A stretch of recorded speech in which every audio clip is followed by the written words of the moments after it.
A few days ago, I got a comment from a fan. They said, there's a lot of new people on the channel. Many of them are probably new music producers. Why don't you take some time to talk about here? Because it's really important. I really liked the idea because it's a mistake that a lot of new producers make. I was going to make a video dedicated to talking about this one thing when all of a sudden, all of the other mistakes I've made as a music producer flooded back into my head. Now, I've been producing music for about 10 years, which means there's a whole lot of material to go through. There are a few things that I learned the hard way that I really wish someone had just told me from the start. After staying up late thinking about all of my life's regrets, I narrowed them down to a list of 6 things. My hope is that after watching this video, you can avoid making the same mistakes that I did. You wanna hang out with me?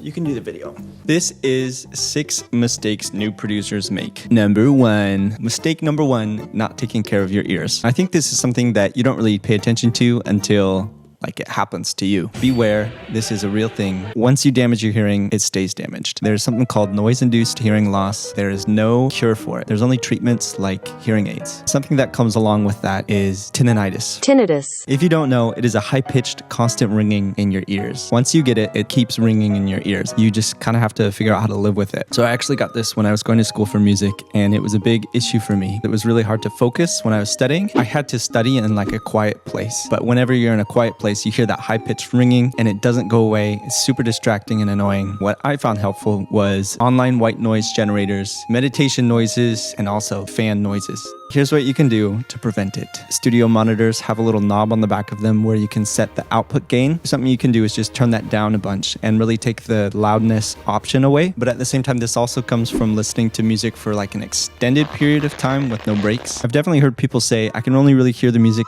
if it's really loud and in my face. And I agree with part of that. There's sometimes softer sounds that you can only hear if it's at a louder volume. What might help out is just switching over to headphones because those have a more isolated sound. You're not going to hear the reflections off of the room, and you're not going to hear someone vacuuming in the other room. And the other thing you can do to prevent this is to have a set of earplugs that you carry with you everywhere. After I initially got tinnitus. After I originally got tinnitus, I ended up getting a pair of earplugs and wearing them all the time. If you're a musician, if you're playing in band or something, there's something called musician earplugs, and they look a bit like a little rubber Christmas tree. The big difference is it's not really muffled. It has a wider frequency that you can hear. Definitely worth it. If you're ever in a room where there's multiple instruments playing, pop those bad boys in. Do it. You're gonna regret it if you don't. I don't care if you're the only one in the room doing it. You gotta protect yourself. Protecting your ears is way more important than just doing it what everyone else is doing. Don't put yourself in the spot where you have to be dealing with this. Mistake number 2, wasting time and money on promoting your songs. I really wish someone just sat me down and said, just don't do it. Just don't do it. Don't be the guy that's just DMing strangers. Don't be plugging that SoundCloud link. There was this time in my life where I printed out QR codes of my SoundCloud and would post them around campus. Don't be that guy. The reason why, nobody cares about you.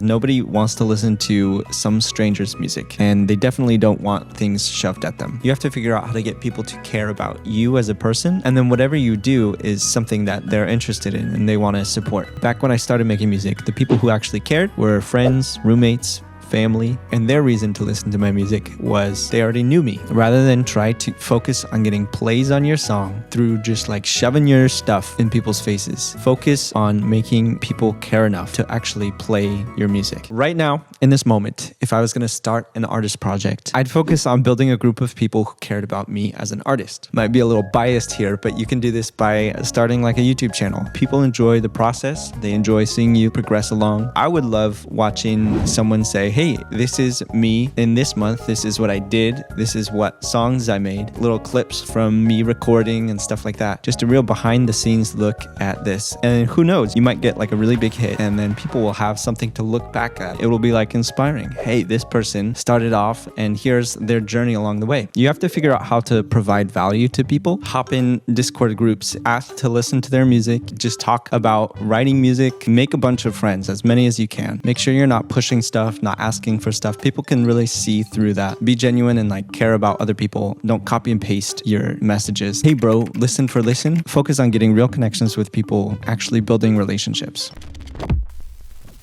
Mistake number 3 is avoiding insecurities. When I was starting, I had this general idea of what I needed to do to get better, compare my music to other people's music and play them back and forth, play their song and then play my song, and really focus on where my music wasn't measuring up. Pinpoint exact things. Oh, my drums sound mushy. My synths are like way too long and theirs are like more percussive. Find another song and be able to treat it like a measuring stick and say, hey, I need to get to this point. Here are the things I need to work on. It's really that simple. It's the best advice I could give. Compare your music. But the issue was I was avoiding it. And I really hated the feeling of, man, my song sucks. My music sucks. It's not good enough. What am I even doing? This doesn't even sound good. That feeling. I wish someone pulled me aside and said, your music is not going to sound good when you're starting out. If you're a beginner producer, don't expect your first song to sound professional. It's just not going to happen. Something that really helps when you're comparing your music is to find the stems of a song or try recreating a song. By stems, I mean the individual instruments. You can find remakes of songs online and like really learn from them. So the biggest thing that really helped was finally facing those insecurities that my music wasn't going to sound good when I compared it to someone else. Once I got over that, I was able to figure out where I don't sound good and then improve on those areas. Number 4.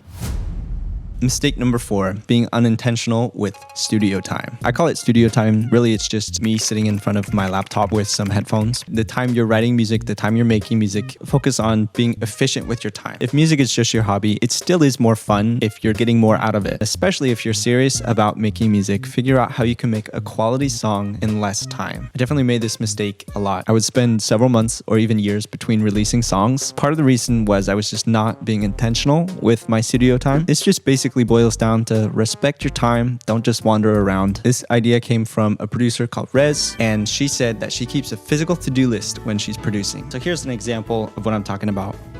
Looks like this. I suggest something physical because it's nice to not switch in between apps on your computer. Here's how I use the list. Either I'm listening and taking notes or I am checking off specific things. For the listening part, I recommend don't even look at the computer. You can close your eyes, use a sleeping mask, turn off your monitor, turn around in your chair, and listen to the song and take notes. Like the distorted bass at the end has too much high end. Build number 1, the snare is too loud at last bar of buildup. Really listen and critique yourself and come up with like, I don't know, 10, 15, 20 things that you could do better. And then once those are down, you just focus on checking those off the list and then you repeat. It's just a better way of having more focused time when you're making music.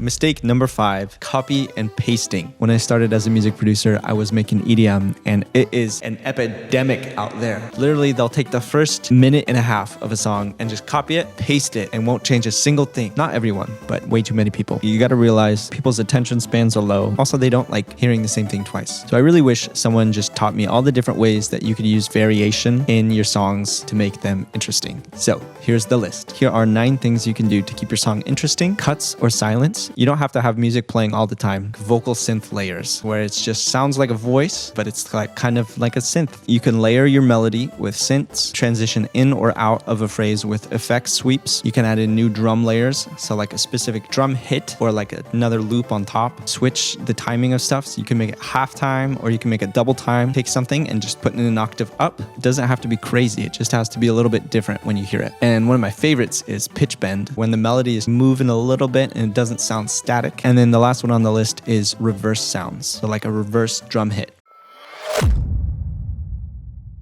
And the last mistake on the list is to stop doing this if it's actually something you enjoy. If you haven't gotten this feeling already, I can almost guarantee that you're gonna get it. You're gonna feel like you're not getting where you wanna go. You'll see other people being successful and you'll think to yourself, well, why can't I do that? Here's what I wish I knew. If you're comparing something, make sure you have a reason behind it. In music, it's a good idea to compare songs because you can learn from other people. But if you're comparing your music to someone else's, be careful. This can take you to a place where you don't even wanna make music anymore. What I wish I could say to myself is if you're having fun, if you're enjoying the learning process and you're enjoying the process of making music, keep it up, don't stop. Don't let the success of other people discourage you. This stuff takes a lot of time and sometimes it's really hard to see progress. But also remember that you have a unique set of interests and needs and you need to figure out what works for you.